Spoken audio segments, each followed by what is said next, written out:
চলে আসলো আমাদের তৃতীয় প্রতিযোগিতা। তার চোখ বেঁধে ফেলা হলো। এখন দাও তাকে জোরে ঘুরলি। হ্যাঁ, সে তো পরে যাওয়া দোস্তুল। হাতে লাঠি নিয়ে বড় বড় পা ফেলে চলে যাচ্ছে সে হাড়ি ভাঙার জন্য। হাঁটা তো দিছে, এখন কোথায় গিয়ে থামবে সেটাই দেখার বিষয়। সে তো মাঝপথে দাঁড়ায় বললো রে, আবার একটু বামে গেল। এখন তো সে উঠান ঝাড়ু দেওয়া শুরু করছে। সে তো হাড়ি ভাঙবে না, সে তো উঠান ঝাড়ু দেবে। এত খুঁজে কোনো লাভ নাই রে বাবা, হাড়ি তোমার থেকে অনেক দূরে।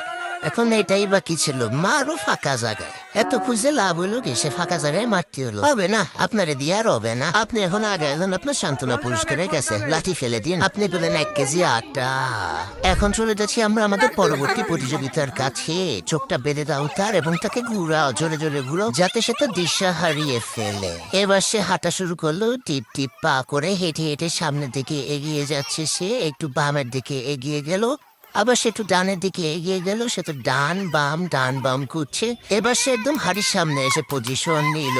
সে একটু মোড়ামুড়ি করতেছে, মারবে কিনা। এই সে দিল মার। আয় হাই, একটুর জন্য পারেন নাই আপনি, স্লো মোশনে দেখেন। হবে না, আপনার দ্বারাও হবে না। হ্যাঁ দেখেন, একটুর জন্য আপনি পারলেন না হাড়িটা ফাটাইতে। এখন চলে